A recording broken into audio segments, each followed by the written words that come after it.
los buenos gobiernos dan votos. Por eso me reelegí. Y me reelegí contra la lógica. Las reelecciones siempre se ganan con 2 o 3 puntos. Yo gané 50,000 votos más contra mí mismo. Es decir, los buenos gobiernos dan votos. Yo me estoy moviendo, trabajando. O sea, yo me estoy moviendo, construyendo. Tengo 52 obras en proceso ahorita. A mí no me interesa hacer reuniones de nada, extraordinarias, ni promocionarme. No. Yo quiero mantenerme como un buen alcalde. Sí voy a competir, claro, en el 27, claro que voy a competir. Si eso es lo que me quieren preguntar, sí voy a competir, claro.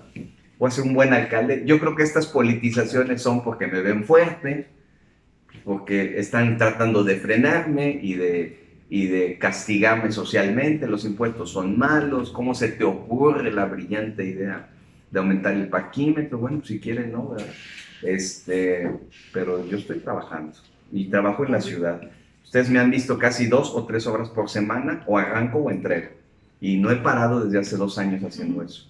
Entonces, mi trabajo ahorita es eminentemente de hacer un buen gobierno, y eso vende más. Yo creo que ese trabajo se está haciendo fuerte en el interior del estado. La gente lo ve, los alcaldes me preguntan, no digo cuáles porque los regañan, pero sí me hablan y me dicen, oye, un camioncito de basura, ¿cómo le haces con el alumbrado? ¿Cómo le haces con eso? ¿Cómo le haces con lo otro?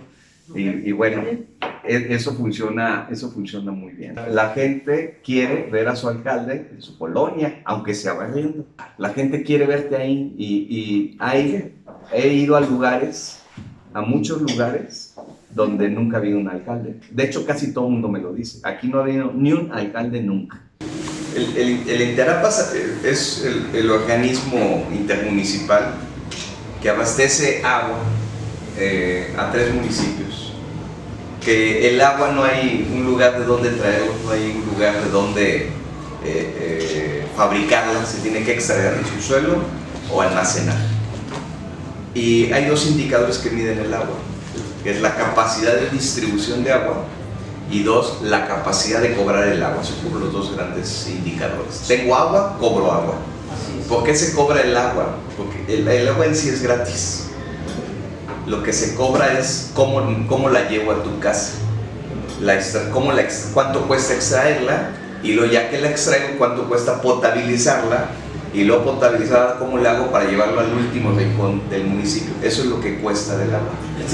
El servicio de llevarla, ¿no? El agua es un derecho humano, entonces a nosotros nos toca todo el proceso para llevarla a tu casa. Ese es lo que tiene valor.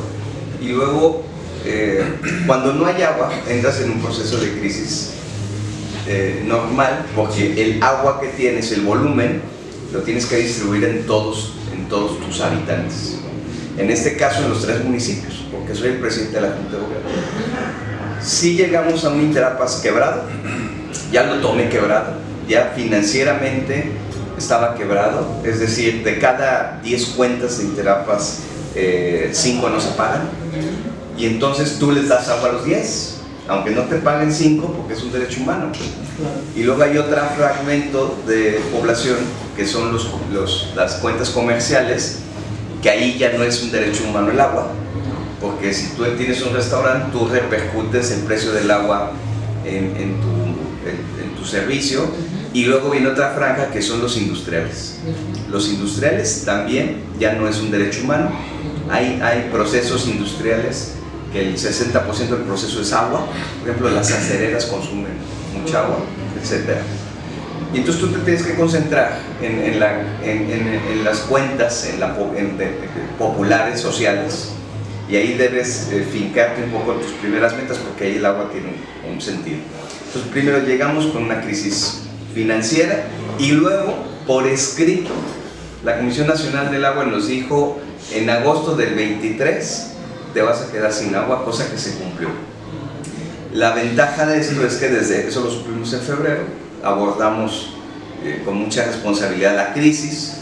Especialistas nos han dicho que la crisis de San Luis era tan grave o peor que la de Monterrey, tan grave o peor como la de la Ciudad de México. La diferencia es cómo lo abordamos. ¿Cuál fue el criterio? Pues que hubiera agua.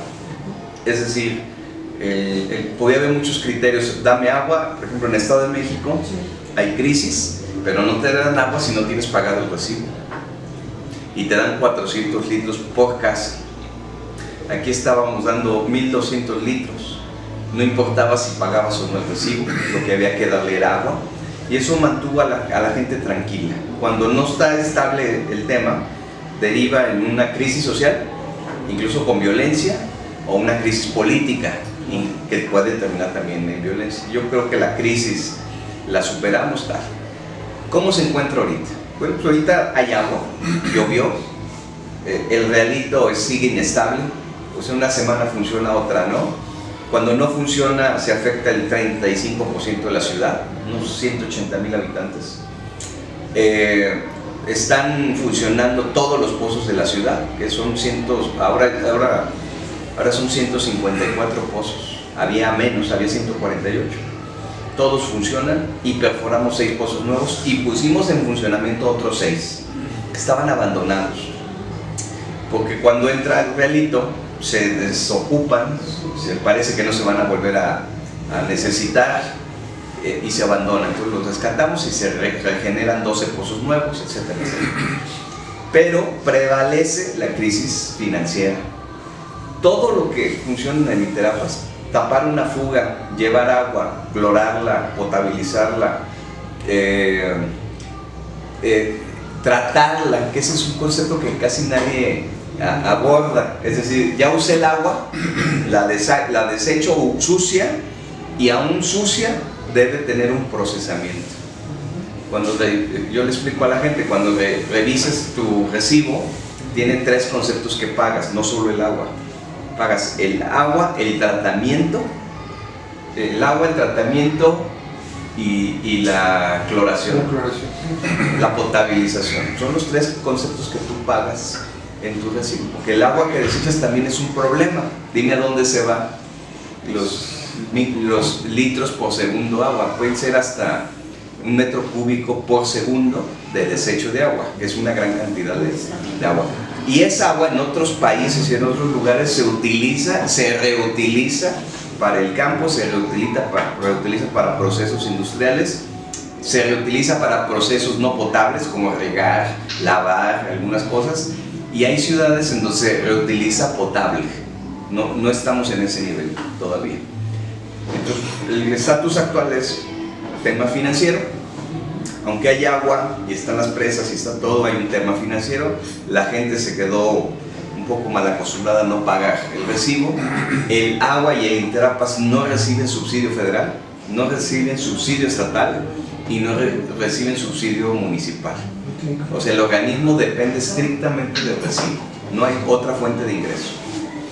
Si tú me preguntas, ¿es suficiente o no el recurso? Sí, pero tendría que pagar más del 90% de la población su recibo para que tuvieras finanzas sanas. El problema es que por años, y recientemente se agudizó, la gente no quiere pagar el recibo del agua. ¿Por qué razón? Pues la crisis fue un factor. La crisis fue un factor de no tengo agua, ¿por qué tengo que pagar el recibo? Y entonces empezó a convertir en un círculo vicioso. Claro, porque o por pipa, o por tandeo, o por red, pero tenía agua.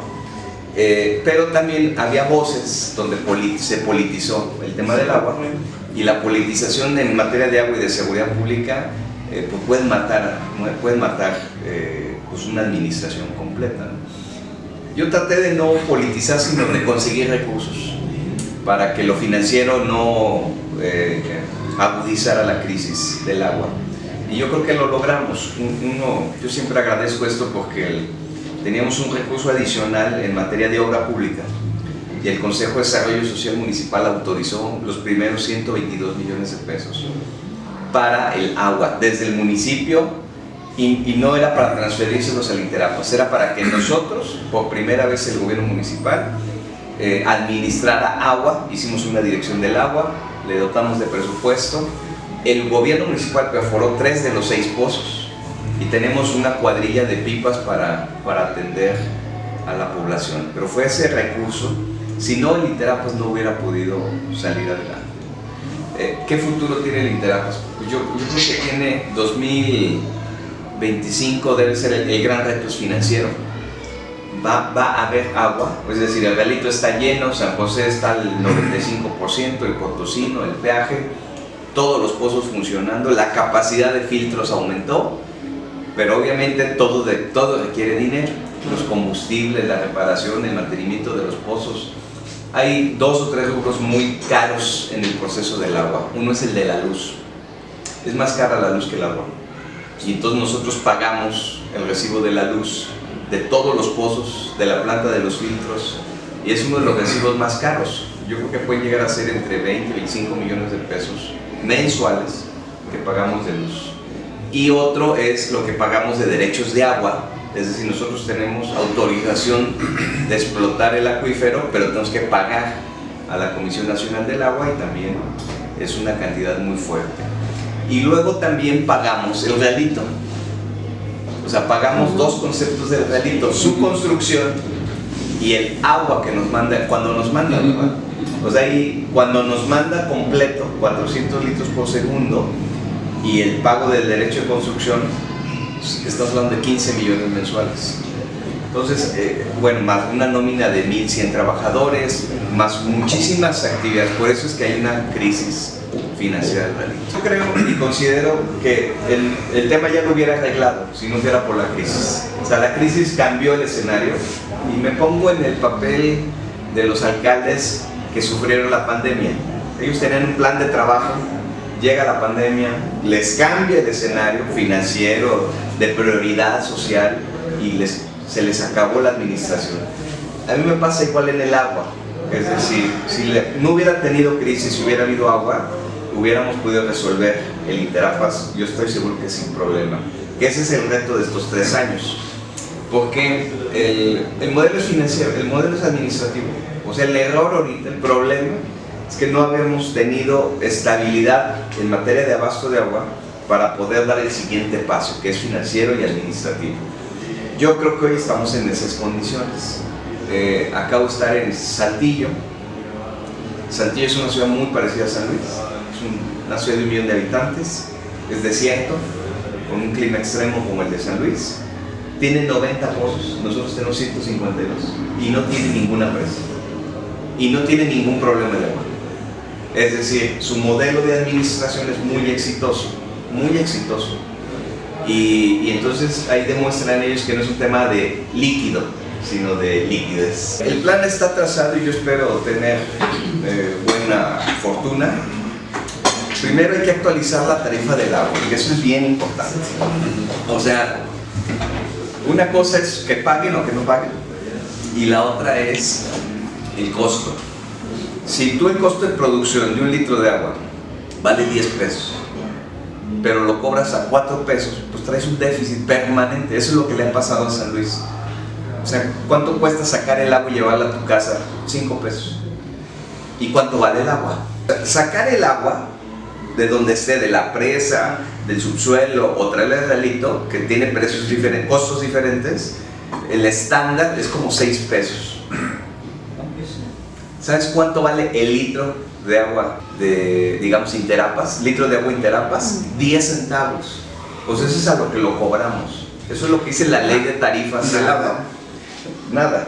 Y 1 metro cúbico, que son 1000 litros de agua, valen 6 pesos. Siempre va a estar quebrado. Siempre va a estar, ya dice. Y luego, si la tarifa del agua en el sector comercial solo es 2 pesos más cara. Y el sector y la tarifa del agua en lo comercial sí es un poco más caro, 24 pesos más o menos. El metro cúbico, o sea, los 1000 litros de agua.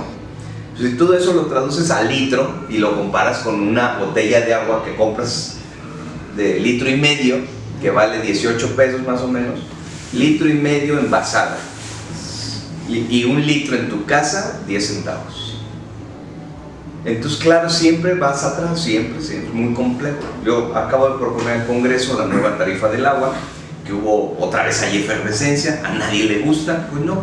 Pero yo tengo que escoger entre, o soy un alcalde popular, por no decirme populista, o soy un alcalde responsable. Porque si no, a mí también no me cuesta trabajo que no se aumenten los impuestos, que no se aumente la tarifa del agua, puedo estar aquí 3 años, ahí nos vemos en 3 años, y me pongo a regalar agua y no a cobrarla, pues sería muy irresponsable. Y a mí lo que me tuvo aquí y lo que me hizo ganar la reelección fue la responsabilidad, el asumir el tema del agua lo afronté con mucha responsabilidad y salí adelante. Pues le propuse cómo salir. Le propuse al Congreso una tarifa, yo le llamaría una tarifa de transición, donde todavía al sector popular, que es el 72% de la cartera, no le aumentáramos nada, pero invitarlos a pagar. Es decir, yo prefiero que paguen lo actual, aunque la cartera vencida se quede ahí pendiente, pero que ya paguen, ganar nuevos clientes. De ese 72, el 45% pagan y otro 30 y tantos no lo pagan. Entonces yo lo que quiero es invitar a más gente a que paguen. 2, en el sector comercial se aumentó el 5%, que realmente no es nada. La inflación aumentó el 6%, por abajo de la inflación. Y en el sector industrial aumentó o se propuso aumentar el 6%, empatado a la inflación. No es extraordinario, no es oneroso, es antipopular por todos lados, ¿no? Pero no lo es de manera exorbitante. Al contrario, el agua, según el estudio de agua que tenemos, tendría que aumentar el 32%. Es imposible hacerlo, es imposible. Pero para ponerla al día, la tarifa tendría que ir a ese nivel, cosa que no lo propuse, no va a ser, bueno, sería mortal políticamente hablando. Yo confío en que esta es una tarifa de transición, va a permitir que entonces si todos paguen, y si todos pagan, las finanzas del Interapa se mejoran y eso da garantía a que todo funcione. Si se descompone un pozo, puede costar repararlo 300,000 pesos o 10 millones de pesos y el dinero sale de donde mismo. Las fugas igual, una fuga puede costar repararse 300,000 pesos o 3 millones de pesos y solo es del mismo recibo del agua que pagamos. Entonces confío en que venga la actualización de la tarifa del agua en ese sentido, de manera transicional, que este año 2025 estabilicemos finanzas y en 2026 cambiar el modelo de administración, pero primero hay que estabilizar literales. Y lo que me faltó decir es que viene un programa de descuentos muy fuerte para que la gente se anime a pagar. Para el sector popular, para el sector comercial y para el sector industrial. Imagínate que tengo deudas del sector industrial por 120 millones de pesos de cartera vencida. Entonces lo que estoy haciendo es y del sector comercial casi 200 millones de pesos.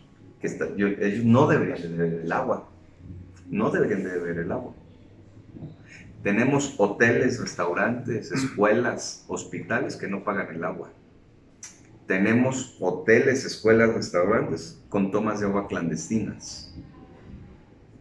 Así de grave es el tema. Torres de edificios completos con tomas de agua clandestinas. He clausurado más de 42 grandes consorcios o empresas o clubes deportivos o hoteles que las descubro por la toma clandestina de agua. Ese es robo de agua, ese es un delito. Si desaparece el Interapas, va a aparecer otro nuevo. O sea, mañana desaparece el Interapas y se va a llamar el agua, ¿no?, metropolitana. Y si se transmite igual, tanto activos como pasivos, pues ahí va la deuda, ahí va la cartera vencida. Es exactamente lo mismo, se llame como se llame. La otra idea ha sido separarlos. Pozos por un lado, San Luis y Soledad. La verdad que yo la he explorado, es difícil, porque finalmente el agua no entiende de límites. O sea, el agua no es de Soledad ni es de San Luis, es de todos. Es como el aire, ¿no? Aunque evites la contaminación, aquí el aire viaja y el agua viaja igual. Fíjate, el agua se produce en San Luis y al final se procesa en Soledad o en Pozos. Somos una cuenca y somos parte de un solo sistema de agua que no decidimos nosotros, lo decidió la naturaleza. ¿no? Nosotros administramos la cuenca y administramos el sistema de pozos y de presas.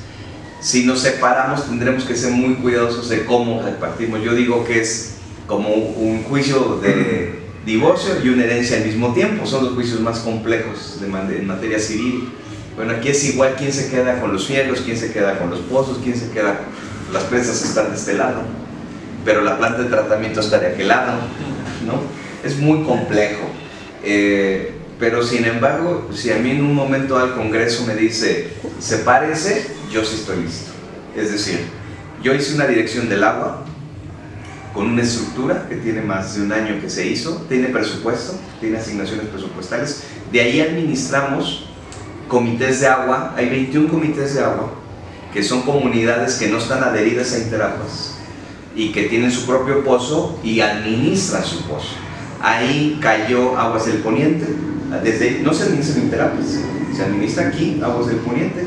Tenemos desde agosto pasado con Aguas del Poniente sin ningún sobresalto. O sea, tenemos capacidad para administrar y cuidar el agua sin mayor problema. Ya nos entregaron todo, te voy a dar algunas primicias. Es decir, nos dimos 8 meses para la transición, se cumplieron, nos entregaron su infraestructura, es algo que casi nadie ha calculado. Recibimos infraestructura ex primicia de Aguas del Poniente por 300 millones de pesos. Terrenos, pozos, derechos de agua, obviamente tubos, tubería, infraestructura, pues toda la infraestructura es de nosotros.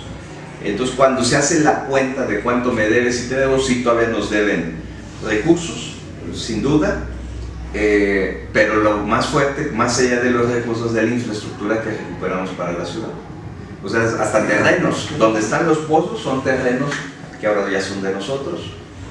Son 2 pozos, no es uno, son 2 pozos. Es una gran cantidad de litros de agua de los pozos. Derechos de agua, es decir, para extraerlos había que tener derechos de agua. Los puros derechos de agua valen 100 millones de pesos más o menos. Recursos para comprar químicos para potabilizar el agua. Todos los pozos tienen un sistema químico de potabilización y todos consumen una gran cantidad de químicos. O sea, 1, 2, 3 millones de pesos mensuales. Si no hay dinero, un día no vas a tener para esos químicos. O si se descompone un pozo, el fin de semana salió de circulación el pozo del Mezquital, que abastece al norte de la ciudad unas 4,000 viviendas, pues tienes que tener una bomba en el almacén que vale 2 millones de pesos, cambiarla en el acto, sacar la que está.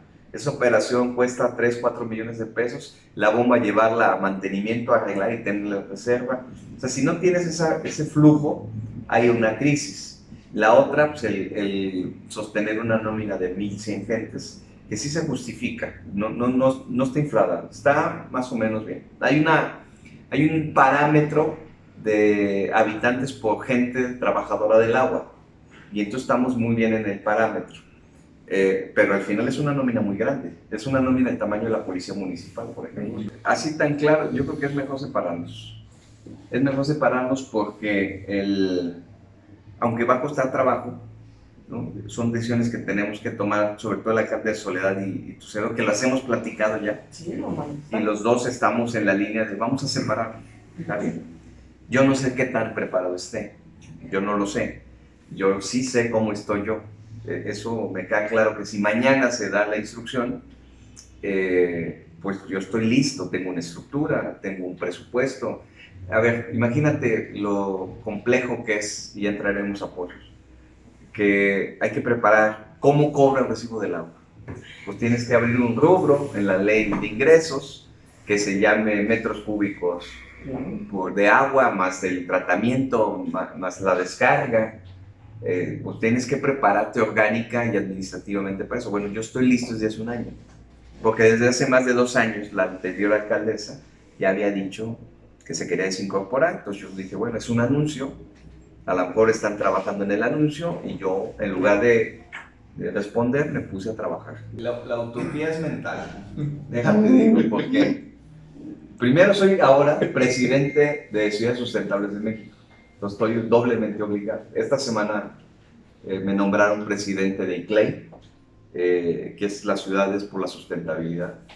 A nivel mundial somos 2,500 ciudades y San Luis es una de ellas. y en México somos 30. Te digo que es mental utopía porque yo te invito a que vayamos al grifo y hoy se puede tomar el agua del grifo, está totalmente potabilizado. El problema es que tenemos una de competencia desleal de quien vende el agua. ¿Por qué esto no debería tener problemas financieros? Porque nosotros somos los dueños del monopolio del agua. Dime quién más vende agua. Nada más la embotellada, pero para bañarte, para aseo, para la casa y eso, soy el dueño del monopolio. Bueno, no el dueño, administro el monopolio del agua y no debería de tener ningún problema financiero. El tema es que está altamente politizado. Ese es el verdadero problema. Pero hoy por hoy, con los sistemas que tenemos, porque la crisis, arreglé planta de filtros, planta de Himalaya, los sistemas potabilizadores de todos los pozos, nos costó casi 200 millones hacer todo eso, pero hoy se podría tomar agua directamente de la llave, como tú y yo lo hicimos cuando éramos niños. Yo lo dije siempre y lo vuelvo a decir, lo sostengo, en el sentido de que la creación del municipio de Pozos iba a tener problemas, y yo siempre lo dije, estoy de acuerdo con eso, siempre y cuando se haga bien, se atiendan los problemas, y siempre ponía el ejemplo de Matlapa y del Naranjo, son los últimos municipios nuevos.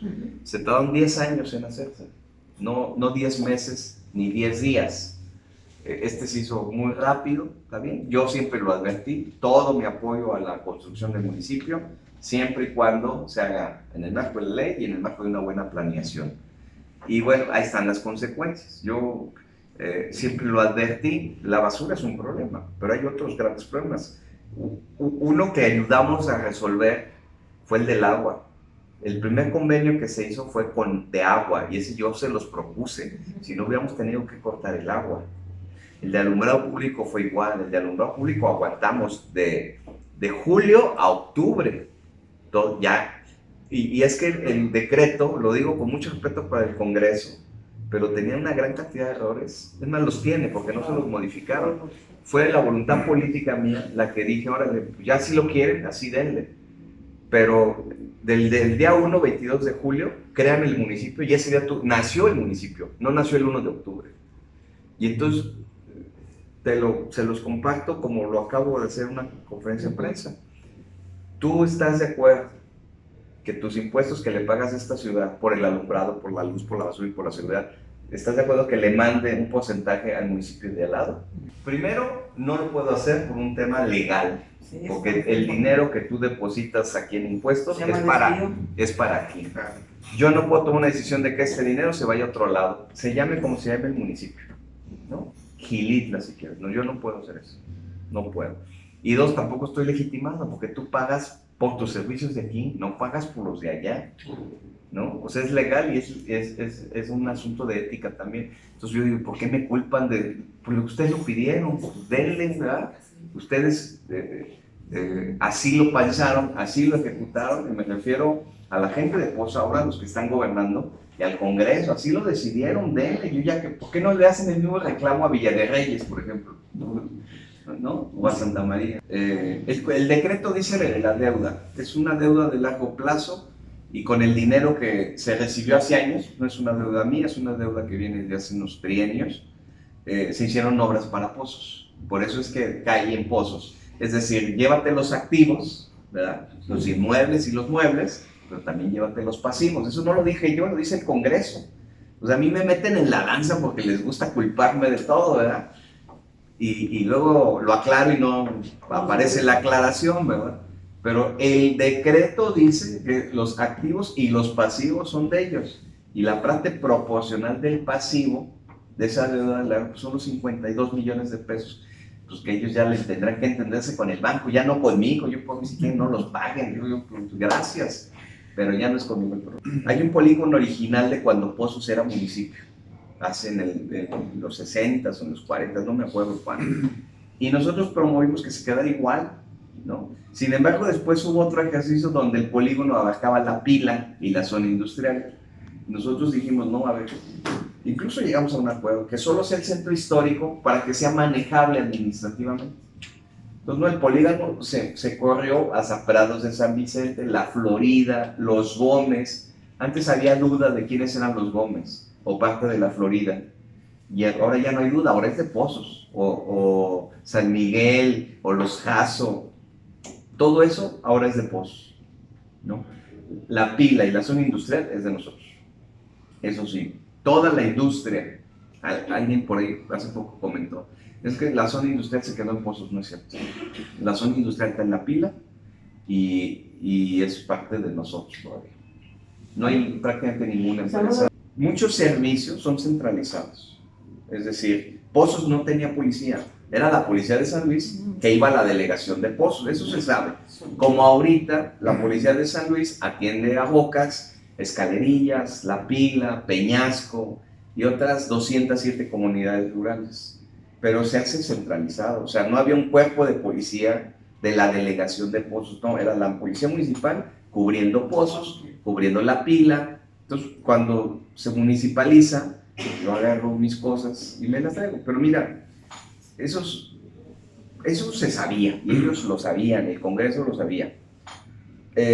Por ejemplo, no dicen cosas que a mí me parece que es donde hay despropósito. Por ejemplo, se quedaron unidades deportivas completas, 2 o 3, no me acuerdo. Se quedaron instalaciones del DIF, se quedó el albergue del DIF, se quedó allá. Se quedaron escuelas municipales allá. Se quedó una parte de protección civil allá. Se quedó el viejo rastro, que es un inmueble grandísimo, sobre Vía Naya, de aquel lado, se quedó allá. Y 300 inmuebles más, sin ninguna compensación. 300. Reserva territorial que hoy pueden usar, incluso ya hasta sin ir al Congreso la pueden vender para financiar la transición. 350. Es la lista que tenemos. Áreas de donación, inmuebles, protección civil, oficinas del DIF, seguridad pública, educación, unidades deportivas, todo eso se quedó ya. Nadie ha dicho nada. Pero yo creo que el valor de esos 300 inmuebles pues, deben ser 600 millones de pesos, una cosa así. Estoy calculando. Pero puede ser más, el puro terreno del viejo rastro, es una manzana completa como de 2 hectáreas, pues donde está debe costar 80 millones de pesos nada más ese inmueble. No hay sorpresas. Yo lamento mucho que se viertan opiniones sin estar bien informados. Sí, mira, la Ley de Ingresos 2024, primer dato, Ley de Ingresos 2024, el techo que le pedí al Congreso y me autorizó fue de 3.826 millones de pesos. Nunca había tenido San Luis esa cifra, siempre era muy chaparrito, los alcaldes no querían correr el costo político que yo estoy corriendo, pero eso me lo autorizaron hace un año. ¿Saben de cuánto es el aumento de esa cifra en este proyecto de ley? Lo que le estoy pidiendo al Congreso en esta ocasión, esta ley tan debatida y tan manoseada, es de 3.826 millones. Lo mismo. Todos están desinformados, o sea, con todo el respeto, opinan sin saber, ¿no? Que se les olvida, lo digo con modestia, pero lo digo tal cual, pues yo sí le entiendo a las finanzas públicas, sí le entiendo a la administración pública y sé lo que pido y cómo lo pido. Y estoy haciendo un manejo administrativo de mis propios recursos. Entonces a mí me dice, oye, parquímetros, y fíjate, voy a defender parquímetros, por mí sí quieren que me lo quito, pero voy a dar primicias. 1, la hora parquímetro es de 14 pesos según este proyecto de ley. Desde 2008 no se actualizaba. Si lo hubiera actualizado conforme a la inflación, le hubiera propuesto como 32 pesos, lo que son pues 16 años que no se actualiza, 16 años, y no, se está actualizando 1 peso, pero hay mucho ruido, bueno, pues porque se politiza. 2, el parquímetro y el cajón de estacionamiento parquímetro, la verdad, no es como yo le llamo, no es de la canasta básica de los servicios, ¿verdad que no? O sea, no es como otros impuestos, como el predial, que todos lo tenemos que pagar. El parquímetro no, si quieres no vayas, si quieres no te estaciones, no pasa nada. Allá hay estacionamientos privados que te cobran 18 pesos la hora. acá el parquímetro te vale 14, tú escoge, es una ley de oferta y de la demanda, ¿verdad? Y del precio. Los privados podrían acusarme de competencia desleal, ¿verdad? Si quieren lo subo a 18 pesos, o que ellos le bajen a 14, pero no todos pagan parquímetro, no todos, es decir, hay gente que, por ejemplo, yo personalmente, y seguro mi familia, pero yo personalmente, yo creo que he usado en todos estos años 2 veces el parquímetro. ¿Por qué? Pues porque no, o me meto en otro estacionamiento, o no me queda, o no hay lugar, pero no es de la canasta básica de los servicios, no es el agua, no es la luz, no es el predial. ¿Sí logra explicarme? Sí, ¿no? Y entonces, hay mucho ruido, yo digo, pues denle, ¿verdad? ¿Sí? ¿Sabes cuánto es el ingreso anual de parquímetros? 21 millones de pesos. Con este ajuste van a ser 29. O sea, hay un gran escándalo de parquímetros por 8 millones de pesos. Yo digo, bueno, mi ley es de 3,826. Entonces, son politizaciones que deben tener otro sentido. Yo no soy ingenuo de la política.